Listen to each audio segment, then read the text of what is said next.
Hello. Hello. जी sir, अस्सलाम वालेकुम वरहमतुल्लाह। वालेकुम सलाम वरहमतुल्लाहि वबरकातुहू। जी बोलिए भाई, क्या बात है, खैरियत से हैं? जी सर। अच्छे हैं, ठीक है। जी सर, अच्छे हैं, सही है। अच्छा, तो आप क्या बात करना चाहते हैं इस्लाम के बारे में? आप इस्लाम जी कबूल करना चाहते हैं या इस्लाम के अंदर आपको कुछ कमी लग रही है जिसकी वजह से आप जी इस्लाम अभी कबूल नहीं कर रहे हैं, ये पूरी बताइए। जी अब बस दो चीजें हैं जो कि मुझे ईमान लाने से रोक रही हैं। दो चीजें आपको तो ईमान लाने से रोक रही है, तो फिर नमाज आप क्यों पढ़ रहे हैं जब आपने अभी तक ईमान कबूल नहीं किया? इल्म तो इल्म हासिल करने के लिए। तो नमाज पढ़ने में आपको अच्छा लग रहा है? जी, इल्म हासिल करने के लिए पढ़ रहा हूँ वो तो। नमाज इल्म हासिल करने के लिए नमाज पढ़ रहे हैं? नहीं नहीं, इल्म हासिल करने के लिए नमाज सीखी थी, तो अब सीख ली तो पढ़ भी लेता हूँ। अच्छा, नमाज सीखे तो पढ़ भी ले रहे हैं। तो जी नमाज पढ़ने में आपको अच्छा लग रहा है या कैसा लग रहा है? जी, अच्छा लग रहा है। अच्छा लग रहा है, तो और भी जितनी भी चीज़ें सीखेंगे अच्छा ही लगेगा। इस्लाम के अंदर हर चीज़ आपको अच्छा लगेगा जी इंशाअल्लाह। तो आप दो जी। चीज़ें आपको किस वजह से आपको दो चीज़ें क्या क्या बुरा लग रहा है वो मुझे बताइए, मैं जी उसका जवाब दूंगा। हाँ, बस पहली बात तो ये, मन इस बात को मानने को तैयार नहीं है कि मौत के बाद भी जिंदगी है। दूसरा, मन इस बात को मानने को तैयार नहीं है जो कुछ भी होने वाला है सब कुछ पहले से लिखा जा चुका है। यानी जो पहले से जो कुछ दुनिया में होने वाला है अल्लाह जी, जानता वो है, अल्लाह और ने अल्लाह के अपने कलाम से पहले ही लिख चुका है। तो ये बात मन हजम करने को तैयार नहीं है कि ऐसा कैसे हो सकता है कि जो मैं करता हूँ, सोचता हूँ ये करूँ या ये करूँ, तो वो मैं कैसे सोचता हूँ जब वो पहले से ऐसा है कि ऐसा ही होगा।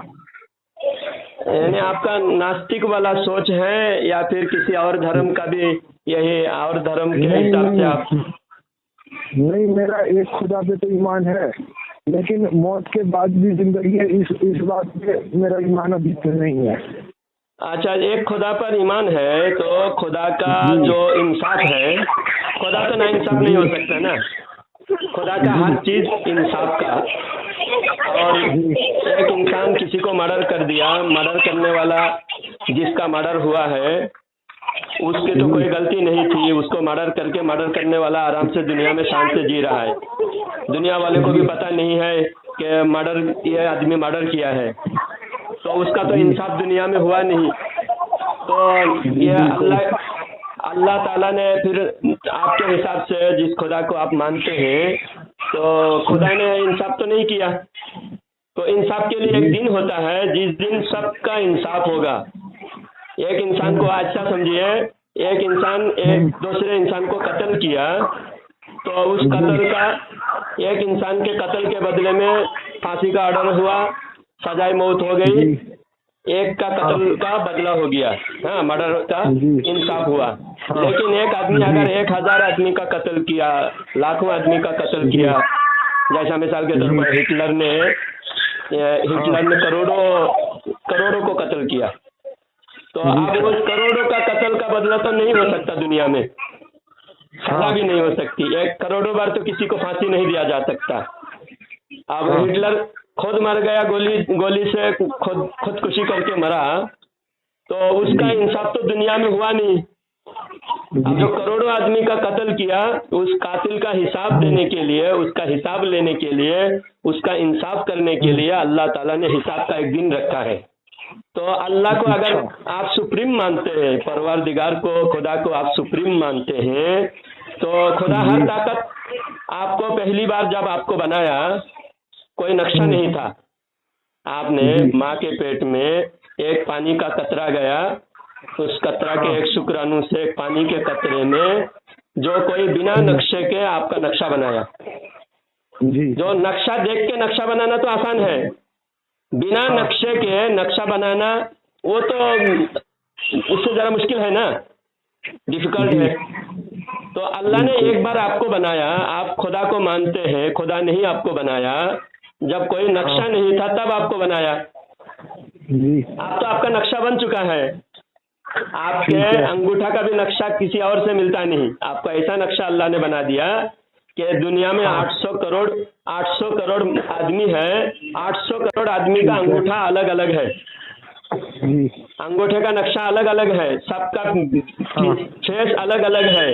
तो आपका नक्शा जब एक बार बन चुका है, तो यही जो आपके बॉडी के अंदर जो जमीन का मट्टी का हिस्सा है, हवा है, पानी है, आग है, आपके जो चारों चीजों से आपका बॉडी बना हुआ है, ये बॉडी जब जमीन पे मिलता है, मट्टी के अंदर आप चले जाते हैं मरने के बाद, तो उसी मट्टी से अगर दोबारा अल्लाह बना सकता है, अल्लाह की कुदरत में है। और अल्लाह ने कुरान में घोषित कर दिया, कुरान में अल्लाह ने बताया कि मैं दोबारा जिंदा करूंगा। क्यों जिंदा करेगा अल्लाह? हिसाब का दिन है, उस दिन को अल्लाह ताला यौमुल जज़ा फरमाया, यौमुल तलाक फरमाया। यहाँ पे यही मेरा ये सवाल फिर यहाँ पे यही उठता है कि जब हिसाब करना है, जिसने जो गुनाह करे और जिसने जो पुण्य करे, तो फिर उसके लिए अल्लाह ने हिसाब का दिन क्यों बनाया? उसके लिए फिर ये पुनर्जन्म वाला भी तो कॉन्सेप्ट होता है। तो अब मुझे कैसे पता चला कौन सा कॉन्सेप्ट सही है?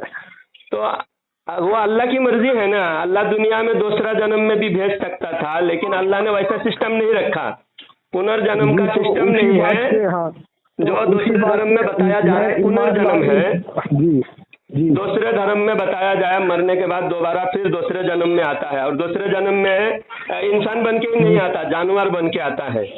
अब इनके हिसाब से 100 साल पहले भारत की आबादी कितने करोड़ थी मालूम? सिर्फ 10-12 करोड़ आदमी थे। पूरी दुनिया की आबादी 40-45 करोड़ की आबादी थी पूरी दुनिया में। हाँ हाँ, 40-45 करोड़ की आबादी थी 100 साल पहले, आज 800 करोड़ हो गया, 20 गुना ज्यादा हो गया। तो आप 20 गुना ज्यादा आदमी, आज पहले तो जितने आत्मा थे वही आत्मा वापस रिपीट होकर दुनिया में आए हैं, है ना। तो अभी 40 करोड़ आत्मा था पहले, वो 40 करोड़ का आत्मा आज 800 करोड़ कैसे बन गए? हाँ, तो फिर यहाँ पे वही बात आ जाती है ना कि सिर्फ जैसे हमारी धरती है, ऐसे सिर्फ जरूरी थोड़ी ना एक ही प्लेनेट है, ऐसे कई 100 प्लेनेट हो सकते हैं, 1000 हो सकते हैं, वो पता नहीं लगाया जा सकता ना जी। जैसे हमारी धरती है, ऐसे और भी प्लेनेट्स हो सकते हैं यहाँ पे जिंदगी पॉसिबल हो सकते हैं। वो तो आप कंफर्म नहीं कह रहे ना, कंफर्म कहिए आप जो कंफर्म कहिए। लेकिन और प्लानिट में सुनो, करने का तो हाल फिलहाल में तरीका है नहीं। जितना ने जो तरीका आजमाया इंसान ने, अल्लाह ने जो कह दिया, देखो आज से 200 साल 300 साल पहले वो उस जमाने के साइंटिस्ट जो इनकार करते थे, आज वो प्रमाणित हो गया। हाँ, वो पहले 200-300 साल पहले इनकार करते थे, कुरान की बहुत सारी बातों का पहले इनकार करते थे, जो आज प्रमाण हो गया। आहिस्ता आहिस्ता दुनिया जब जितना आगे बढ़ रहा है, उतना हमारा इस्लाम की साइंटिफिक प्रमाण इस्लाम की मिल रहा है, सच्चाई। तो आज जो आप कह रहे हैं कि और धरती में कोई इंसान हो सकता है, कोई और मखलूक हो सकता है, अल्लाह ने कुरान में कह दिया कि ये धरती तुम्हारे रहने लायक है। दूसरे धरती पे रहने लायक, दूसरे मंगल ग्रह भी लोग जाकर वहां बसने की कोशिश में लगे हुए साइंटिस्ट, चांद पर भी डेरा डाला हुआ है, चांद पर भी आबादी कॉलोनी बनाने की सोच रहे हैं। चांद पर तो दूर की बात है, ये इसी धरती में, इसी वर्ल्ड में, एंटार्कटिका में कोई आबादी नहीं। दुनिया में आज भी 60% धरती पर आज आबादी नहीं है, वहाँ आबादी बनाने लायक नहीं है, वहाँ रहने लायक नहीं है। -50 डिग्री 100 डिग्री -सेल्सियस जहाँ पर है तापमान, वहाँ इंसान जाते ही बर्फ बन जाएगा। वहाँ हर इंसान को एयर कंडीशन, पूरे एयर कंडीशन का इंतजाम करके वहाँ जाना पड़ता है, और उसके बाहर निकले तो 1 सेकंड में मौत हो जाएगी। जब धरती के अंदर भी ऐसी जगह है, रहने लायक नहीं है, और दूसरे प्लैनेट में जा रहा है, वहाँ जाकर बसने की जो कोशिश कर रहा है, ये कोशिश सक्सेस नहीं होगा, कितने भी कोशिश कर ले। तो ये नहीं कह रहा कि वहाँ पे इंसान होंगे, मैं कह रहा हूँ कि क्या पता कोई और मखलूक हो, क्योंकि इंसान को सबसे अव्वल बनाया गया, क्या पता उससे कम अव्वल कुछ ना कुछ हो, तो वो आत्मा वाला तो जो पता नहीं उसकी बात मत। आज आप वो ऐसा सोचेंगे, जो अल्लाह, आपने खुदा को मान रहे, खुदा ने क्या क्या बनाया है, इंसान के सामने जो आया है उसकी आप बात कीजिए। जो इंसान के सामने अभी तक नहीं आया, और कुरान ने उसके बारे में बताया, तो आप कंफर्म बात मान लीजिए। या तो ऐसी कोई बात बता दीजिए, या तो ऐसी कोई बात बता दीजिए कि ये बात कुरान ने बताया और ये साइंटिस्ट जो आज तहकीक चल रहा है, आज का जितना रिसर्च हो रहा है, रिसर्च में हमारी कोई बात गलत साबित हुई? आज तक कोई बात गलत साबित नहीं हुई। और जितनी बात आप सोच रहे हैं ऐसा हो सकता है, तो वो कंफर्म बात नहीं है, वो आपकी सोच है, आपका वहम है। जी वो कंफर्म आ रहा हो जी, वो कंफर्म बात नहीं है। लेकिन फिर ये भी तो कंफर्म बात नहीं है ना। मैं ये भी कैसे कंफर्म करूँ कि कयामत का दिन आएगा, या फिर मैं इसलिए मान लूँ कि पुनर्जन्म होगा? क्योंकि ये तो मैं मानता हूँ कि जो एक खुदा है वो इंसाफ तो करने वाला है। इंसाफ तो करने वाला है, तो इंसाफ दुनिया में कैसा? अभी मैं बताया आपको, एक इंसान जब 100 आदमी को कत्ल किया तो कैसे उसका इंसाफ? जैसा आज मुझ पर किसी ने जुल्म किया, मेरा किसी ने नुकसान किया, जिसने नुकसान किया उसके बारे में मुझे पता नहीं है, उसके बारे में पता नहीं है कि फलाने ने इंसाफ किया, तो क़यामत के दिन अल्लाह ताला रखा है वो मुलाकात का दिन। वो उस दिन देखिए, उस दिन का नाम रखा अल्लाह ताला ने यौमुत तलाक। यौमुत तलाक का मतलब है मुलाकात का दिन। उस दिन मुजरिम मुलाकात करेंगे, आपस में एक दूसरे की मुलाकात होगी। जो मुझ पर जुल्म किया, जालिम और मजलूम की मुलाकात होगी उस दिन। तो उस दिन इंसाफ, असल इंसाफ, पूरा इंसाफ, हर इंसान का इंसाफ, यहाँ तक के जानवर भी, सींग वाली बकरी ने अगर बगैर सींग वाली बकरी को मार दिया था दुनिया में, तो उस दिन उसका भी हिसाब होगा, उसको भी हिसाब। जानवर है फिर तो जानवर है, उनको भी फिर दोबारा जिंदा किया जाएगा, दोबारा जिंदा किया जाएगा, उसको भी इंसाफ दिया जाएगा, हर जानदार को दोबारा जिंदा किया जाएगा। और जानवरों के लिए जन्नत और जहन्नम का हिसाब है या नहीं? जन्नत और जहन्नम का हिसाब सिर्फ जिन्नात और इंसान को है, जानवर को, तीसरे मखलूक को ये नहीं है। तीसरे मखलूक को किसी को भी जन्नत जहन्नम नहीं है, वो मट्टी हो जाएगा।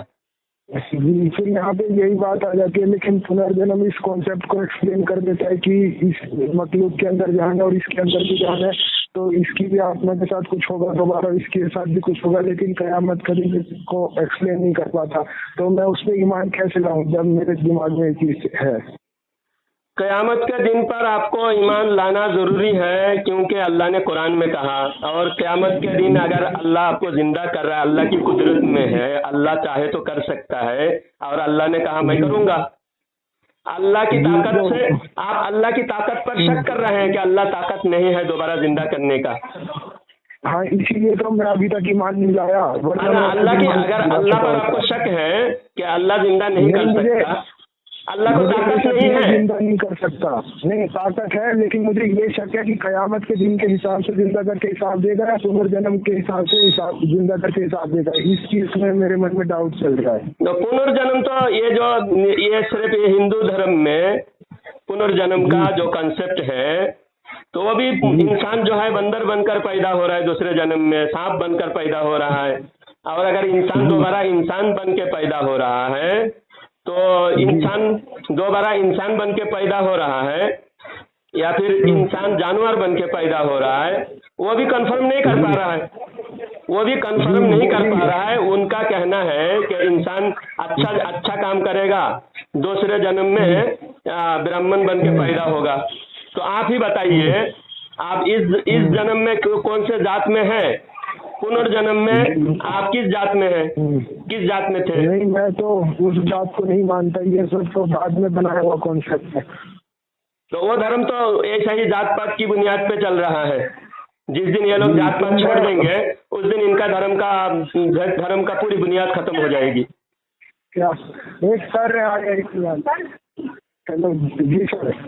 हाँ, तो जात पात की बुनियाद पे बात आप शेयर करिए। हाँ जी बताइए। मैं ये बता रहा हूँ कि आपको अगर पुनर्जन्म का विश्वास कर रहे हैं, आपके पुनर्जन्म देकर मैं विश्वास नहीं कर रहा हूँ, नहीं कर रहे हैं, और दोबारा नहीं कर रहा हूँ, बार बार जन्म लेना इस पर आप अगर विश्वास, दोनों मैं आपको बता रहा हूँ पूरी बात, आप अगर दोनों जन्म दोबारा क़यामत के दिन उठाया जाएगा, इस पर आपको विश्वास नहीं है। अब आप कह रहे हैं कि पुनर्जन्म करके भी अल्लाह इंसाफ दे सकता है। पुनर्जन्म करके जो इंसाफ की बात कर रहे हैं, आप पहले जन्म में कौन से, आज इस बार में समझो आप इस बार में आप दलित पैदा हुए, तो आपको दलित पैदा करना ही सजा है आपके लिए। हाँ, इंसाफ है कि उस जन्म में आपने कोई पाप किया था, इसके अगले जन्म में, तो इस जन्म में आपको दलित बनाकर पैदा किया। तो आपको आप यहाँ हिंदुइज्म को जोड़ रहे हैं। मैंने हिंदुइज्म की बात नहीं की है, मैंने रीइंकार्नेशन की बात की। रीइंकार्नेशन का कॉन्सेप्ट बाकी धर्मों के जैसे सिख धर्म में और बुद्धिज्म में, तो आप जात की बात को साइड कर दीजिए, क्योंकि उसका मैंने जिक्र नहीं किया हिंदुइज्म को, मैंने रीइंकार्नेशन का जिक्र किया है। अच्छा चलिए, हिंदुइज्म को छोड़िए, हिंदुइज्म पर हम बात नहीं कर रहे। हम बात कर रहे हैं कि दोबारा जन्म लेकर आपको इंसाफ मिलेगा, ऐसा सोच रहे हैं। दूसरा जन्म और बार बार जन्म लेगा, पुनर्जन्म। और हम कहते हैं पुनर्जन्म नहीं बल्कि पुनरुत्थान। एक बार उठाया जाएगा, लास्ट में सबको उठाया जाएगा और उस दिन सबके सामने सबको इंसाफ दिया जाएगा। जालिमों को सजा, उस दिन जन्नत जहन्नम का फैसला होगा। और जिसका जितना गुनाह है उस गुनाह के हिसाब से उसको सजा दिया जाएगा और उतने सख्त से सख्त सजा होगा। और ये दूसरे कहीं कॉन्सेप्ट में नहीं है। दोबारा जन्म लेगा, दूसरे जन्म में सजा होगा। दूसरे जन्म में क्या सजा होगा बोलिए? अभी आप इससे पहले कौन से जन्म में थे? आप अगर दूसरे जन्म की बात कर रहे हैं, पिछले जन्म में आप क्या पाप किए थे वो बताइए। फिर जब मुझे पता चलेगा पिछले जन्म में मैंने ये गुनाह किया था, पिछले जन्म का अगर मुझे पता है और मुझे उसका सजा मिल रहा है, सजा तो देना उसको पता करके देना चाहिए ना। अच्छा, अभी जब कोर्ट में फैसला होता है, कोर्ट में समझ गया। ये आपने बिल्कुल सही पॉइंट रेज किया कि अगर ये वाला जन्म हमारा खराब हो रही पिछले जन्म की सजा, तो हमें सजा से बताई जाए, जैसे कयामत के दिन हमें सजा बताई जाएगी कि इसलिए तू जहन्नमी है। हाँ, तो हमको क़यामत के दिन अल्लाह हमें बताएगा कि तूने जिना किया था कि तेरा जिना का ये सजा है, तूने चोरी किया था, तूने मर्डर किया था, उसका ये सजा है। लेकिन दोबारा जन्म को आप अगर मानते हैं, पिछले जन्म के आपका कौन से पाप का आपको ये सजा दिया जा रहा है? आप हालांकि आप किसी गरीब के घर में पैदा हुए, आप खुश, गरीब भी खुश रहते हैं, गरीब भी खुश हैं। अगर गरीबी पर भी अगर किसी ने सब्र कर रहे हैं, अच्छा कमा के रोजाना खा रहा है, जी रहा है, गरीब भी अच्छा जी रहा है, तो ये कि पिछले जन्म का 100 मर्डर का तो सजा नहीं हुआ ना। पिछले जन्म में अब हिटलर ने करोड़ों को कत्ल किया, अब हिटलर दूसरे जन्म में क्या बन के पैदा होगा वो भी तो कंफर्म करना पड़ेगा ना। जो लोग ये कंसेप्ट कर रहे हैं, ये आपने एकदम सही पॉइंट पकड़ा, जो मैंने आपने पॉइंट पकड़ा वो एकदम सही पॉइंट पकड़ा कि पुनर्जन्म में कॉन्सेप्ट में क्या करूँगा कि इंसान को ये नहीं पता चलेगा कि उसे कौन से गुनाह की सजा मिल रही है, वो रहेगा। लेकिन अगर कयामत के दिन का कॉन्सेप्ट होगा तो उसे बताया जाएगा कि तुमने इस दिन ये गुनाह ऐसे किया था जिसकी तुझे सजा मिल रही है। एकदम आपने सही पॉइंट पकड़ा है। हाँ, तो इसलिए दोबारा उठाए जाने का जो सजा का जो कंसेप्ट है वो बिल्कुल सही है और उस हिसाब से हर इंसान को सजा मिल सकता है, हर नेकी का उसको इनाम मिल सकता है, प्राइस मिल सकता है। और जो खुदा है वो इंसाफ करेगा। और मान लीजिए उसने पुनर्जन्म करके किसी को सजा दी, तो ये कैसे इंसाफ हो जब उसे बताया ही नहीं गया कि उसे किस चीज की सजा मिली है। हाँ, तो मुजरिम को, क्रिमिनल को सजा होने के वक्त पता भी चलना चाहिए कि मेरा ये गुनाह था, तब तो दूसरे आदमी के लिए निशान बनता है, दूसरे आदमी के लिए एक सीखने की चीज होती है कि इसने ये गुनाह किया, इसका ये सजा है। सजा कोई तय होना चाहिए कि पुनर्जन्म, आज कोई सजा देने वाला नहीं था, आज कोई मुजरिम पकड़ा नहीं गया, तो अगले जन्म में इसका जिना का ये सजा है, कत्ल का ये सजा है, और मर्डर केस का ये सजा है, और चोरी करने का ये सजा है, झूठ बोलने का ये सजा है, शराब पीने का ये सजा है, माँ बाप को तकलीफ देने का ये सजा है। हर सजा फिक्स है, तब तो इंसान गुनाह से बचेगा, सजा से बचेगा। एक बात तो आपको क्लियर हुआ। तो जितने दुनिया में कॉन्सेप्ट है, अलग अलग धर्म का कॉन्सेप्ट है, उसमें सबसे अच्छा कॉन्सेप्ट इस बारे में भी इस्लाम का ही है। और अल्लाह ताकत रखता है, जैसा आपको बगैर नक्शा के अल्लाह पहली बार बनाया तो अल्लाह दोबारा भी बना सकता है। अल्लाह बनाने की ताकत अल्लाह को है। बिल्कुल। हाँ, और दूसरा कॉन्सेप्ट दूसरा ये था कि जो कुछ भी होने वाला है वो सब कुछ लिखा जा चुका है पहले से, तो ये बात मन मानने को तैयार नहीं है, ऐसा कैसे हो सकता है? तो अल्लाह जिस तरह अल्लाह पावरफुल है, सुप्रीम है जी। अल्लाह का नॉलेज, अल्लाह का जो नॉलेज है, अल्लाह का ज्ञान है, इल्म है, तो हर चीज अल्लाह पहले से जानता है। अल्लाह जानता है कि आप क्या क्या क्या करने वाले हैं, क्या करेंगे, लेकिन अल्लाह ने आपको मजबूर नहीं किया। अल्लाह सिर्फ जानता है कि ये बंदा ये करेगा, आप कर रहे हैं, अपनी मर्जी से कर रहे हैं। आपको अपने माँ बाप के साथ अच्छा काम, अच्छा सलूक करेंगे, माँ बाप का सेवा करेंगे, माँ की बात मानेंगे या अपनी माँ को सताएंगे, ये आपको अल्लाह ने आज़ादी दी। आप कर सकते हो। अभी आपको माँ की खिदमत करो, माँ को खुश करो या माँ को नाराज करो, दोनों चीज कर सकते हैं। लेकिन अल्लाह जानता है कि ये बंदा माँ को खुश रखेगा, माँ के साथ बुरा बर्ताव नहीं करेगा। अल्लाह जानता है। नहीं, तो अगर वो पहले से जानता है कि ऐसा ऐसा है और जो कुछ भी होने वाला था वो तो अल्लाह ने कलाम को हुक्म दिया कि लिख, जो हो चुका है हुआ है और होने वाला है, तो फिर मेरी जो चॉइस है वो तो खत्म हो गई ना, क्योंकि जो होना है वो कुछ उसने सब कुछ पहले से बता दिया कि तुझे ये काम करना है और ये पूरा ऐसा सोचेगा, लेकिन ऐसा होगा। तो आपकी आवाज साफ नहीं आ रही, मैं समझ नहीं पा रहा। जी, अब साफ आ रही है? आप हेडफोन लगाए हुए हैं क्या? नहीं, नॉर्मल फोन से बात कर रहा हूँ मैं। तो आप बताइए, फिर से बताइए, आप क्या बोल रहे हैं? जी, मैं मतलब अभी भी कि जैसे मैं माँ को तकलीफ पहुँचाऊँ या फिर सुख पहुँचाऊँ, इसका मुझे फ्रीडम कैसे होगा? जब अल्लाह को पहले से पता है कि ये ऐसा होगा, तो उसमें मेरी चॉइस तो खत्म हो गई ना, कि ये भी मन मानने को तैयार नहीं कि जब मैं सोचता हूँ ये करूँ या ये करूँ, तो फिर मतलब उसका मतलब ही क्या हुआ जब जो होने पहले से। नहीं, आपको तो ज्ञान इतना है ना, हर इंसान को अकल दिया अल्लाह ने अकल दिया कि ये काम अच्छा है, ये काम बुरा है। तो आप ये जानते हो कि माँ को तकलीफ देना बहुत गुनाह का काम है, और माँ को खुश करना, बाप को खुश करना, ये बहुत नेकी का काम है। आप दोनों चीज़ आप जानते हो। अल्लाह ज्ञान भी दिया आपको, अल्लाह का तरफ से आपका दिमाग, ब्रेन आपका ठीक है, ये काम सही है, ये काम गलत है, दोनों चीज़ आप जानते हो। और उसके बाद आपको अल्लाह ने इख्तियार दिया है। गुनाह का काम करोगे तो भी आज नहीं पकड़ेगा, नेकी का काम करोगे तो भी आज सामने प्राइस नहीं दिख रहा है, लेकिन सजा और इनाम उस दिन है। तो आज आपको जो काम आप कर रहे हो और क़यामत तक क्या क्या होगा, सब कुछ अल्लाह जानता है और तकदीर में लिखा हुआ है। जब वो पहले से लिखा हुआ है तो फिर ये बात मानने को तैयार नहीं है ना कि जो होना है वो पहले से लिखा जा चुका है, तो जो मैं करता हूँ वो क्यों करता हूँ जब पहले से हो चुका है सब कुछ।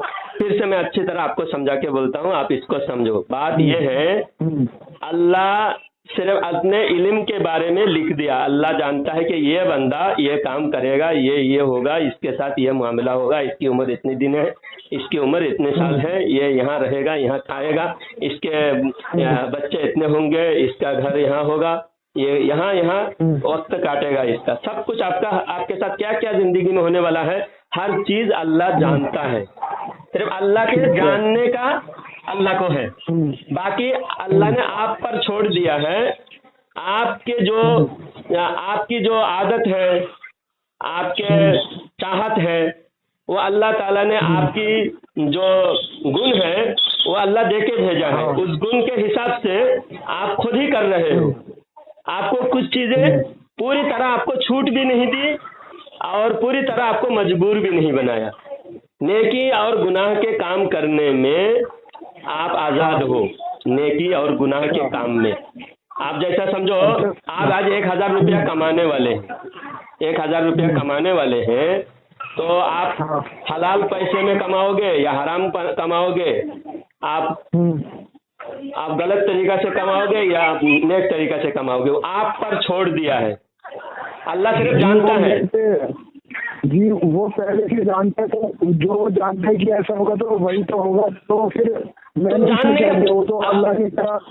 उसमें आप जैसे मुझे भी अल्लाह ने इल्म दिया अगर कि मैं जानता हूँ कि आप चोरी करोगे, तो इसमें जी। मेरी क्या गलती है? मैं जानने की वजह से आप चोरी कर रहे हो ऐसा तो नहीं है ना। मैं जानता हूँ कि आप चोरी करोगे, तो आप चोरी कर रहे हो, तो मेरे जानने की वजह से आप चोरी कर रहे हो ऐसा तो नहीं ना। चोरी तो आप खुद से कर रहे हो। तो ऐसा ही गुनाह का काम इंसान खुद से कर रहा है, अल्लाह सिर्फ जानता है, अल्लाह के इल्म में है। कौन क्या कर रहा है, क्या करेगा, अल्लाह के इल्म में है। जी मान लीजिए कि आपको पता है कि मैं चोरी करूंगा, लेकिन फिर भी मैंने मान लीजिए किसी वजह से चोरी नहीं करी, तो फिर इसमें जो आप जानते थे कि मैं चोरी करूंगा वो बात तो गलत हो गई ना। लेकिन जो अल्लाह ने बात लिख दी, जो इसमें कह दिया कि ऐसा होगा, वो बात थोड़ी ना गलत हो सकती है। मैं समझा नहीं, फिर से बोलिए। जी जैसे आपने बोला कि आपको पता है कि मैं चोरी करूंगा, मान लीजिए किसी वजह से मैंने फिर भी चोरी नहीं करी, तो आपकी जो सोची बात थी वो तो गलत हो गई। लेकिन ऐसा अल्लाह के साथ तो हो नहीं सकता, क्योंकि उसने सब कुछ पहले से लिखा, तो उसका वो ऐसा ही मैं जानता हूँ, मेरी जानने में कंफर्म नहीं है। मैं जो जानता हूँ ना ये कंफर्म नहीं है, लेकिन अल्लाह जानता है, वो कंफर्म है। जो अल्लाह जानता है कौन चोरी करेगा, वो चोरी कर रहा है। लेकिन मैं ये कह रहा हूँ कि मेरे जानने की वजह से आप चोरी नहीं कर रहे हो, चोरी आपकी आदत के हिसाब से आप कर रहे हो, आपकी चाहत के हिसाब से कर रहे हो। चाहत, इंसान की चाहत दी है ना, ये अल्लाह ताला ने चाहत दी है, चाहत की वजह से। तो वो चाहत अगर इंसान पे चाहत दी गई है, तो फिर जो पहले से होने वाले वो लिखा जा चुका है, तो झूठ बात हो गई, क्योंकि जो जब हो रहा होगा वो उस वक्त लिखा जाना चाहिए फिर, क्योंकि चाहत के हिसाब से इंसान की।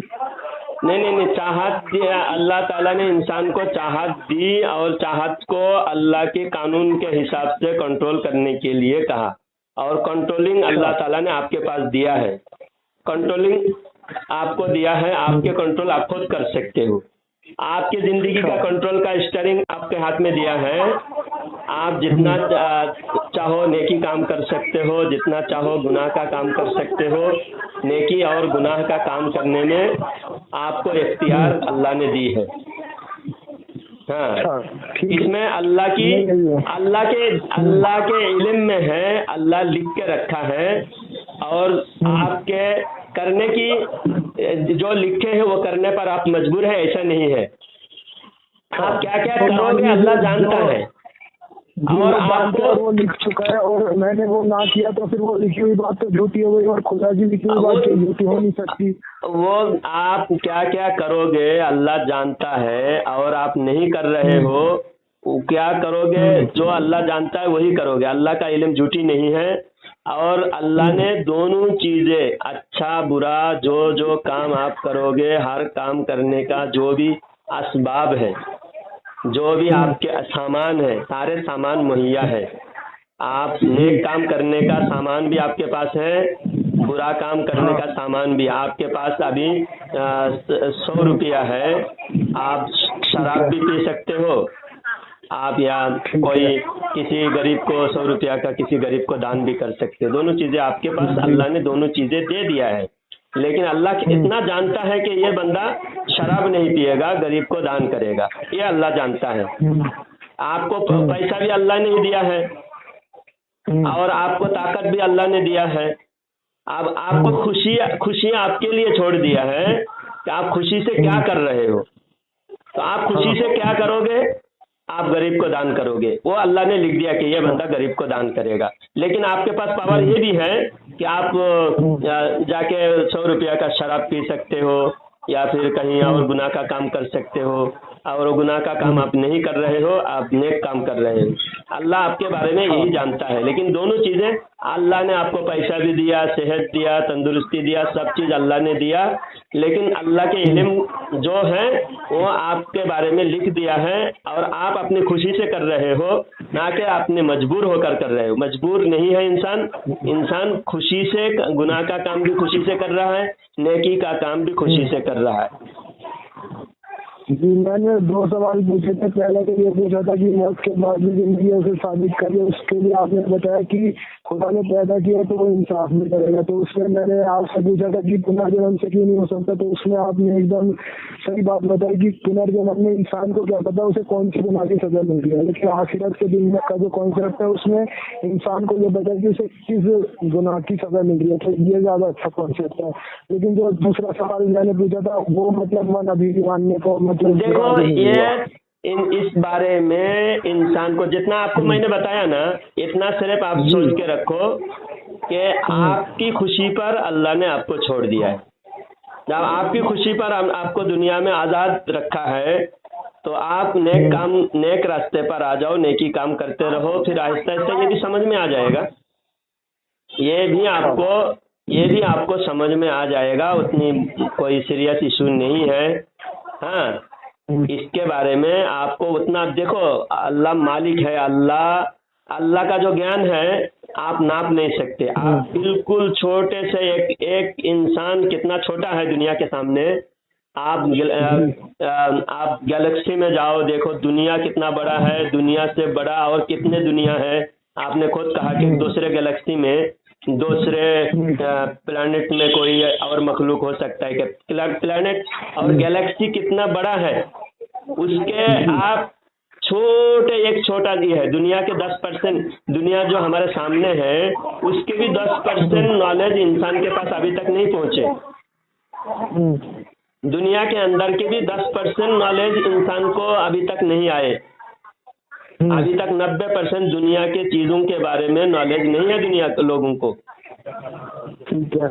समंदर के बारे में 1% नॉलेज इंसान को नहीं है। 99% इंसान के आंखों से, इंसान के दिमाग से ओझल है।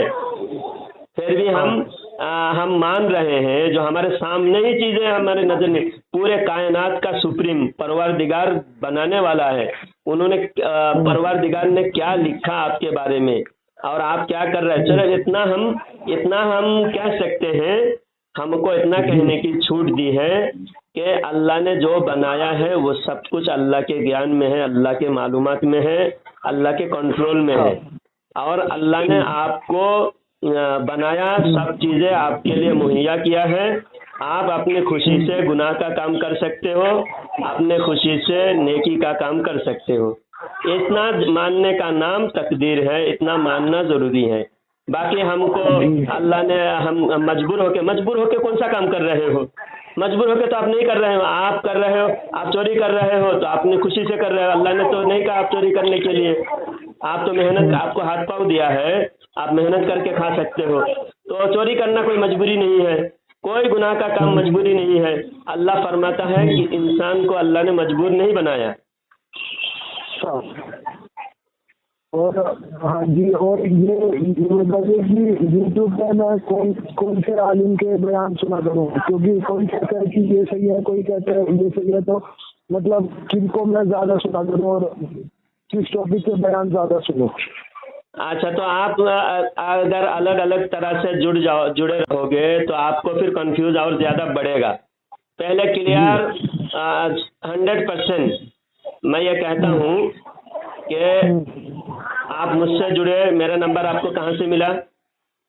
यूट्यूब से मिला। आपने मेरा लेक्चर सुने हैं? जी, आप डिबेट कर रहे थे देवबंदी के साथ। आप मेरे कोई बात में आपको क्या चीज़ समझ में आई? मुझे एक बात बताइए कि मेरी बात आपको कोई बात समझ में आई है? जी, मुझे ये समझ में आई कि आपसे जो सवाल पूछा जाता है आप उसको सामने वाले का ऐसा जवाब देते हैं कि वो सामने खुद ही अपनी बातों में फंस जाते हैं, जिस वजह से उसे या तो हार माननी पड़ती है या फिर मतलब उसका सामने कोई जवाब नहीं रह जाता। नहीं, कोई ऐसा मसला हो जिसमें आपको समझ में आए कि हाँ इस्लाम के बारे में ये सिद्धांत जो है मैंने जो बताया ये सही है, बहुत अच्छा लगा। जी, मुझे जो सबसे अच्छा लगा वो तो ज़कात का देने वाले लगता है कि कुछ से गरीबों की मदद होती है। हाँ, तो ज़कात देने के कितने फायदे हैं। जितने मालदार लोग हैं वो 100 में से 2.5% ज़कात देते हैं। मुसलमानों के लिए, इस्लाम के लिए कंपल्सरी है कि हर मालदार मुसलमान 2.5% ज़कात गरीब को दे साल में एक बार। तो इससे अगर हर मुसलमान हिसाब से दे तो दुनिया में कोई गरीब नहीं रहेगा। और गरीब के साथ इंसाफ करने का ये इस्लाम का एक कन्फर्म नजरिया है। इसकी वजह से इस्लाम जो दुनिया में फैल रहा है तेजी से, तो इस्लाम सिर्फ खूबी से फैल रहा है, ना कि ये जो आजकल मीडिया और जो भारत का जो मीडिया है, मेन स्ट्रीम मीडिया, ये जो इस्लाम के बारे में प्रोपागेंडा फैला रहे, इस्लाम तलवार से फैला है। अरे भाई, तलवार से किसी का धर्म कोई छीन सकता है? कोई दिल में धर्म तो दिल से मानने की होती है जी। और एक पोलैंड में पॉलिटिशियन भी था, जोराम वैन, एक डच पॉलिटिशियन, इसका मानना था कि इस्लाम एक झूठा मजहब और मुसलमान एक दहशतगर्द कौम है। वो इस्लाम से इतनी नफरत करता था कि उसने एक एंटी इस्लामिक बुक लिखने की सोची, लेकिन एंटी इस्लामिक बुक लिखने के लिए उसे पहले इस्लाम को पढ़ना पड़ा, और जब वो इस्लाम को उसने पढ़ा तो खुद ही मान लाकर मुसलमान बन गया। और सबसे बड़ी बात, उसने तलवार की नोक पे इस्लाम कबूल नहीं किया, बल्कि ईमान के जोर पर इस्लाम कबूल किया। तो आज दुनिया में सबसे ज्यादा यूरोप में मुसलमान हो रहे हैं। यूरोप में हर देश में 5 साल में मुसलमान डबल हो रहे हैं।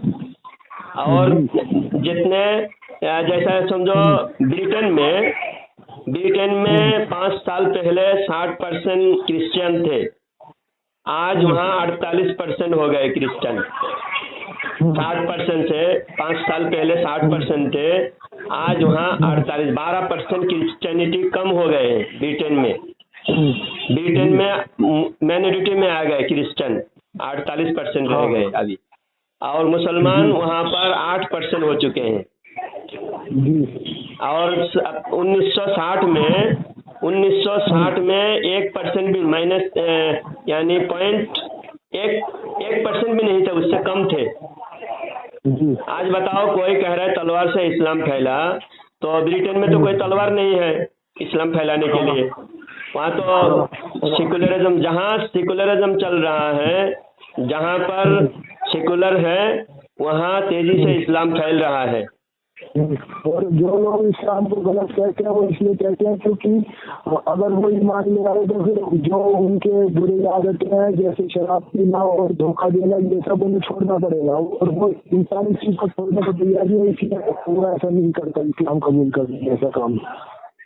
आप देखिए, और ज़्यादा रिसर्च कीजिए। आपको इस्लाम कबूल करना है, आप खुशी से इस्लाम कबूल कीजिए, आपको वेलकम, स्वागतम। हम किसी पर ज़बरदस्ती भी नहीं करते। हम कभी, आपने जो अभी नमाज सीखे हैं और आपने कुरान की सूरा सीखे, उस दिन आपने सुनाया मुझे, तो आपको किसी ने ज़बरदस्ती किया? आप बताइए। नहीं। आप घर वालों से छुपकर आप इस्लाम के बारे में स्टडी कर रहे हैं, इस्लाम के बारे में जान रहे हैं, और आपने कुरान के सूरा भी सीख लिए, नमाज पढ़ना भी सीख लिया है। तो आपको किसी ने लालच दिया है कि कुरान पढ़ो, सीखो, तो तुमको इतने 1000 रुपया देंगे, इतने लाख रुपया देंगे? किसी ने आपको लालच दिया? नहीं। आप हमारा यूट्यूब में सुने, कभी हमने कोई देश के खिलाफ या कोई वायलेंस करने की बातें, कोई खून खराबा की बातें हमने कहीं नहीं कही ना? या फिर हमने कहीं किसी को लालच दिया कि भाई मुसलमान हो जाओ, हम इतने रुपया देंगे, हम आपको ये देंगे, वो देंगे? हमने कोई लालच दिलाया आपको? नहीं। आप भारत के कानून के हिसाब से, हमको डॉक्टर अंबेडकर ने हमको संविधान दिया है, हमारे संविधान में ये आज़ादी है, हम जो भी धर्म चाहे चुन सकते हैं। किसी भी धर्म इंसान, कोई भी इंसान अपना धर्म छोड़ सकता है, दूसरे धर्म एक्सेप्ट कर सकता है। हमारे कानून में खुशी से हमें करने की इख्तियार दिया है। हाँ, धोखाधड़ी करना, धर्म के नाम पे अंधविश्वास फैलाना, झूठ फैलाना, ये जुर्म है। हाँ, इसके क्या है, अपने मफाद के खातिर लूट रहे हैं, जो धर्म के नाम पे झूठ फैला रहे हैं, लूट रहे हैं, उसे कहते हैं अंधविश्वास। हम ना किसी का ना माल लूट रहे हैं, ना किसी को हम झूठ बोल रहे हैं, ना झूठ फैला रहे हैं, ना किसी धर्म के खिलाफ हम नफरत फैला रहे हैं। हमारा काम सच बताना है। अगर हमारा इस्लाम में आपको किसी को अच्छा लग रहा है वो बेशक इस्लाम कबूल कर सकता है, हमारा दरवाजा सबके लिए खुला है। मैंने पढ़ा था कि कुरान के सेकंड चैप्टर में वो मेंशन है कि 3 टाइप के इंसान होंगे। एक वो जो कि ईमान लेके नहीं आएंगे, तो मुझे कितना भी समझा लो, ये मानने वाले नहीं है। एक वो जो ईमान लेकर आए जो ईमान वाले हैं, और तीसरे वो जो दुनिया को तो दिखाते हैं हम ईमान वाले हैं, लेकिन वो असलियत में ईमान वाले नहीं है। देखिए, हम आपको ये नहीं कहेंगे फलाना मौलाना का सुनो, फलाना का ना सुनो, अभी मैं आपको कुछ नहीं कहूँगा। लेकिन आप अगर अलग अलग कैटेगरी के, मुसलमान भी बहुत तरह के बढ़ गए, क्योंकि हमारे दुश्मनों ने हमें कमज़ोर करने के लिए हमारे अंदर साजिश करके हमारे लोगों को नज़रिया में और आइडियोलॉजी में हमें अलग अलग तरह से बांट के रख दिया है। अब कुछ गलत चीज़ें हमारे अंदर, ये यहूदियों के और क्रिश्चियनों की साजिश है कि हमारे अंदर बहुत सारी चीज़ें गलत उन लोगों ने घुसाने की कोशिश की, और हमारे कुछ मौलवी उनके हाथ पे दिखकर जो है ना, हमारे मुसलमानों के अंदर तोड़ने का काम किया है। इसके लिए जो सच्चा इस्लाम है, जो 1400 साल पहले जो इस्लाम था, जिस इस्लाम में हमारे नबी ने हमारे सहाबा को जो जो सिखाया है, सहाबा नबी के सहाबा के बाद सहाबा के जो शिष्य हैं उनको जो जो सहाबा ने सिखाया है, वो 1400 साल से सिलसिला से चला आ रहा है। जो सबसे पुराना आइडियोलॉजी है इस्लाम का, जो सबसे पुराना आइडियोलॉजी है, उसको कहते हैं अहले सुन्नत। क्या कहते हैं उसको? अहले सुन्नत। अहले सुन्नत कहते हैं। जो पुराना आइडियोलॉजी है, वो पुराना छोड़कर ये अंग्रेज के ज़माने में कुछ नए मौलवी पैदा हुए। उन्होंने कहा कि हम ये नहीं मानेंगे, वो मानेंगे, वो नहीं मानेंगे, वो मानेंगे। उन्होंने अपने को अलग कर लिया। तो जो अपने को पुराने जमात से अलग कर लिया, तो उनसे हमें दूर रहना है। ये जैसा अहले हदीस है, और कुछ फिरके हैं जो खुद को अलग करके इन्होंने अलग फिरका बनाया है। तो जो फिरका परस्ती कर रहे हैं उनको हमें पहचानने के लिए और हमको नॉलेज की ज़रूरत है, समझे? हमें नॉलेज की ज़रूरत है। अगर आप दिल के सच्चे हैं, सच्चाई के साथ आप स्टडी करेंगे, पहले हम आपको पूरा नॉलेज देंगे इस्लाम के क्या ज़रूरी है, बेसिक नॉलेज क्या क्या है, कुरान में हदीस में क्या क्या है। हम आपको बहुत सारे अच्छे अच्छे बयान भेजेंगे। मुफ्ती सलमान अजहरी साहब कौन है आप जानते हैं? मुफ्ती सलमान अजहरी साहब जी, उन्होंने जेल में भी डाल दिया था। हाँ, जेल में, अभी जेल में है। उनके बयान ही आप सुने, आपको सबसे अच्छा लगेगा।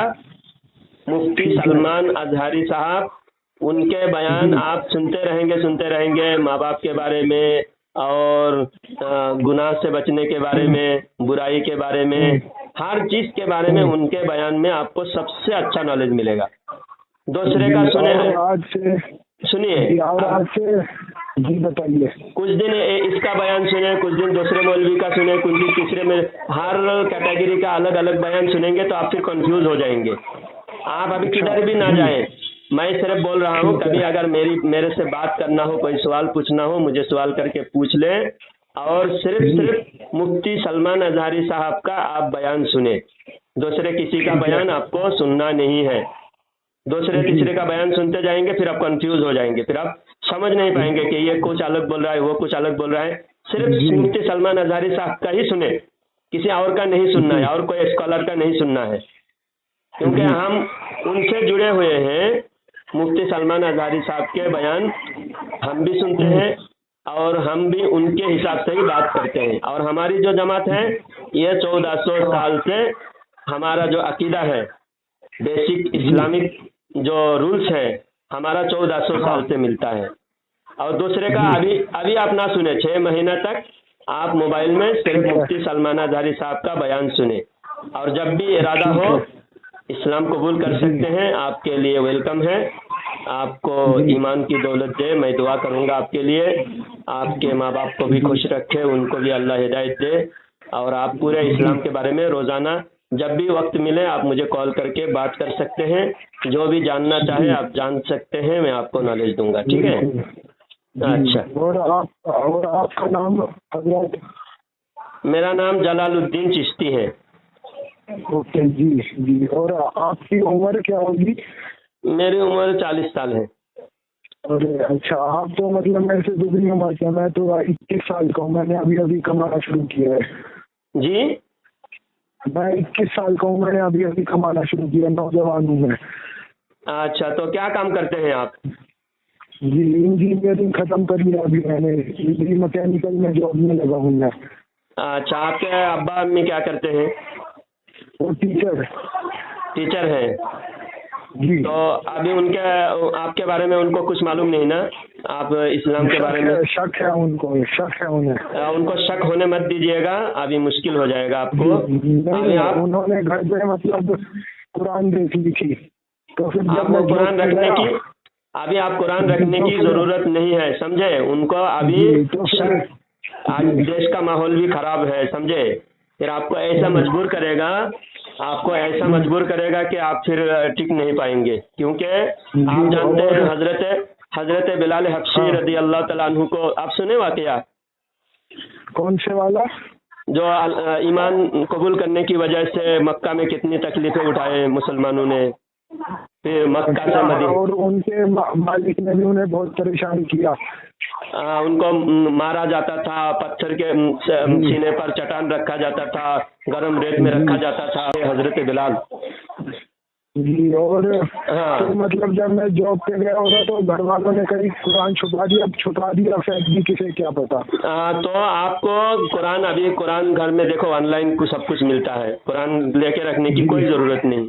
हम भी अक्सर मोबाइल में ऑनलाइन कुरान, मोबाइल में जो कुरान का ऐप है उसमें पढ़ते हैं, डाउनलोड करके मोबाइल में भी रखना नहीं, डिलीट कर देना। माँ बाप को कोई अभी उनको शक नहीं होने देना है। जब आप वो तो हो चुका है, पूरा हो चुका है अभी और उसके बढ़ना नहीं चाहिए, अभी उनको ऐसा नॉर्मल बिल्कुल सिंपल रखना। मतलब ऐसी बात थी, मम्मी ने बताया कि जब मैं सो रहा था तो मैंने सपने में बोला था सुभान अल्लाह, और मम्मी ने कहा मैंने सुन लिया था। अच्छा, तो आपने सुभान अल्लाह कहा सपने में, तो कोई मुसलमान के साथ अगर उठना बैठना है, ख्वाब में कुछ देखा तो कहा, तो उसमें क्या है? उसमें कोई अभी तुम्हारे माँ बाप के साथ देखिए, माँ बाप के साथ अगर अच्छा बर्ताव करेंगे, क्योंकि उनका जो गैर है ना, जो दूसरे धर्म वाले हैं, वो सिर्फ मुसलमानों से नफरत करने में कट्टर है, अपने धर्म में कट्टर कोई नहीं है। देखो, पंडित हमारे से नफरत करेगा और होटल में छुप छुप के खुद गोश्त खाएगा, है कि नहीं? गोश्त बेचने वाले सब वही लोग हैं, गोश्त का कारोबार करने वाले सब वही लोग हैं। गाय अपने माँ कहने वाले, जब तक दूध देती है तब तक माँ है, दूध देना बंद कर दे तो वो पराया हो जाती है। तो ये सिर्फ उनका कट्टर एक चीज के बारे में सिर्फ कट्टर है, मुसलमानों से नफरत करो, बाकी चीज में कट्टर नहीं है। तो आप जब अच्छा बर्ताव करोगे, आप उनके साथ अच्छा बर्ताव करोगे, उनको खाने पीने का ख्याल रखोगे, उनके साथ हर बात उनको एक्सेप्ट करके उनको खुश रखोगे ना, तो वह आप पर शक नहीं करेंगे। आप छुप के काम करना, अभी फिलहाल जो काम करना है आपको छुप के करना है। आपको ना तो खुलकर कभी घर में कुरान भी नहीं रखना है, ना ऐप में, ना मोबाइल में, ना व्हाट्सएप पे कुछ रखना है। तो आप यूट्यूब में आज आसान है, मोबाइल खोले, यूट्यूब में मुफ्ती सलमान अजहरी साहब का बयान लगाओ, और जब आप अकेला रहते हो तब सुनो। और हमारा भी जो बातें हैं, हमारा आज मैं शादी के बारे में एक वीडियो मैं अपलोड करने जा रहा हूँ, उसको आप सुनो। आपका व्हाट्सएप नंबर यही है?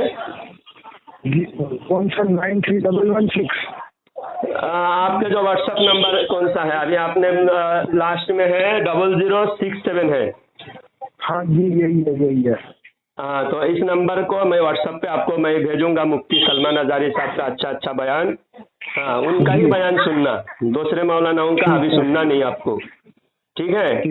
और मेरा सुनो, और जो भी समझ में आए उस पर अमल करो, और जो समझ में नहीं आए दोबारा फोन करके पूछ लेना, ठीक है? बिल्कुल। और आप क्या काम करते हैं हजरत? मैं पढ़ाता हूँ, कुरान पढ़ाता हूँ बच्चों को। अच्छा जी, समझ गया। आप तो आलिम है, और आपने डिग्री कौन सी कर रखी है? मैं हाफिज हूँ, आलिम हूँ जी। बहुत बहुत बढ़िया, सुभान अल्लाह, बहुत बहुत धन्यवाद। माहौल खराब है, क्या है, गवर्नमेंट भी सब उन्हीं के तरफदार है और कानूनी हिसाब से भी हमें डरने की बात है। माहौल, माँ बाप, सब कुछ हमें अभी क्या है, बिल्कुल मजबूत होने तक, आपके अंदर जब मजबूती आ जाएगी, आपका ईमान और मजबूत होगा, तब आप ऐलान करें, तब आप हट जाएं, उनके माहौल से हट जाएं।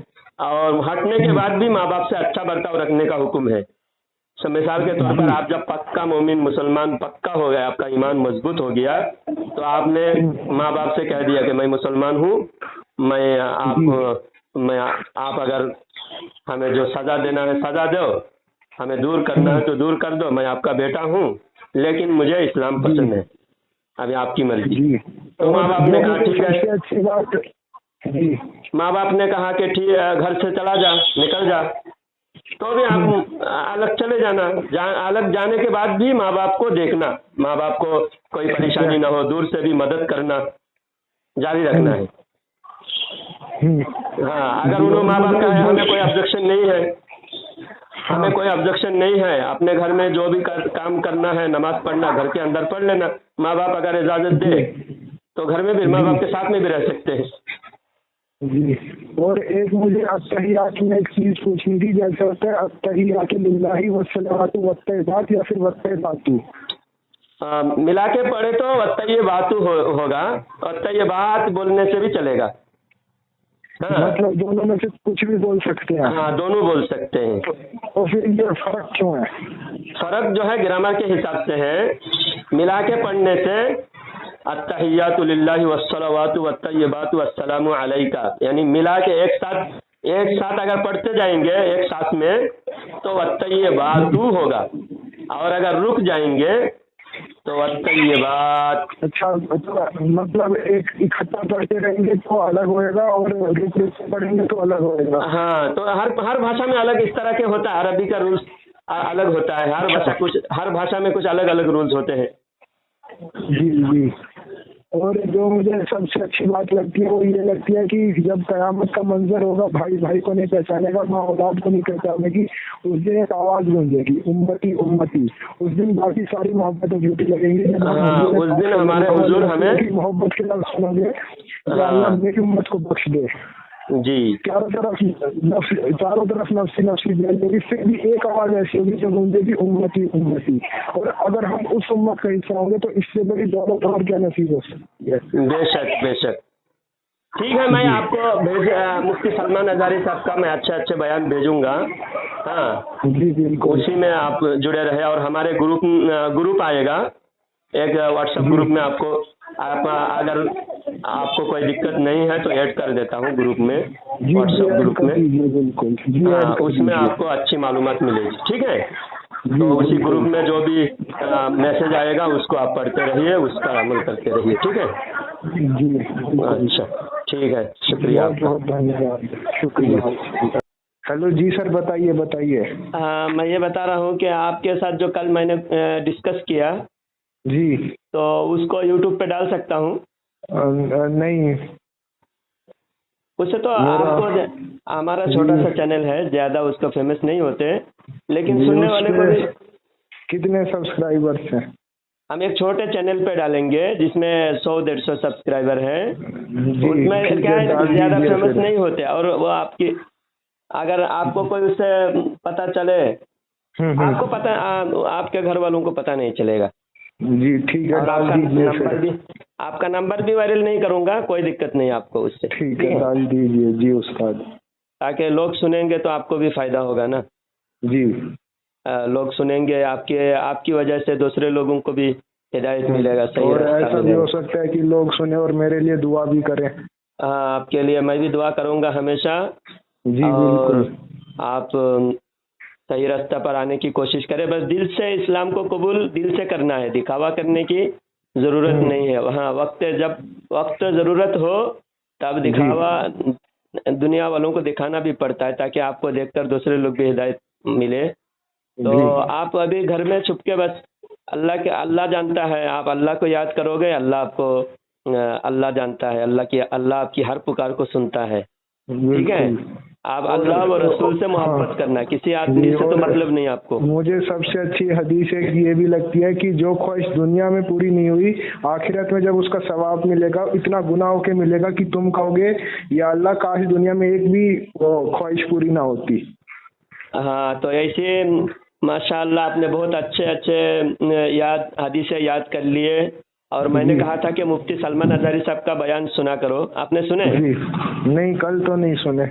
अच्छा, तो आपको मिले, लिंक भेजता हूँ मैं, आप जी मुफ्ती सलमान अज़हरी साहब का बयान सुनना। और हमने जो ग्रुप में आपको ऐड किए हैं उसमें जी आपको सर। एक दो वीडियो मिला होगा, रात में मैंने भेजा था। जी कुछ कुछ मिला था। हाँ, एक में जो बताया जा रहा है कि ये सिर्फ दिखावा के लिए धार्मिक बनते हैं, मगर इनके अंदर धर्म नाम की कोई चीज़ नहीं है, ये जी सिर्फ पॉलिटिक्स है, गरीबों को दबाने के लिए पॉलिटिक्स है। जी और जो सच्चा धार्मिक है वो इस्लाम ही है। बिल्कुल। तो और भी बहुत सारी बातें आपको रोज़ाना सीखने को मिलेगा, आप हमारे साथ जुड़े रहें और माँ बाप के साथ अच्छा ख्याल करें ताकि वो खुश होकर आपके हर बात मानने को तैयार हो जाए। हाँ, ठीक फिर है। आहिस्ता आहिस्ता उनके अंदर भी बदलाव आएगा कि हमारा बच्चा कितना अच्छा हमारे साथ बर्ताव कर रहा है, तो जी। वो आपके ऊपर फिर शक करना छोड़ देंगे। ठीक है। और फिर जब वो पता लगाने की कोशिश करेंगे कि इस बदलाव की वजह क्या है, तो फिर वो देखेंगे कि इस्लाम कितना खूबसूरत मजहब है।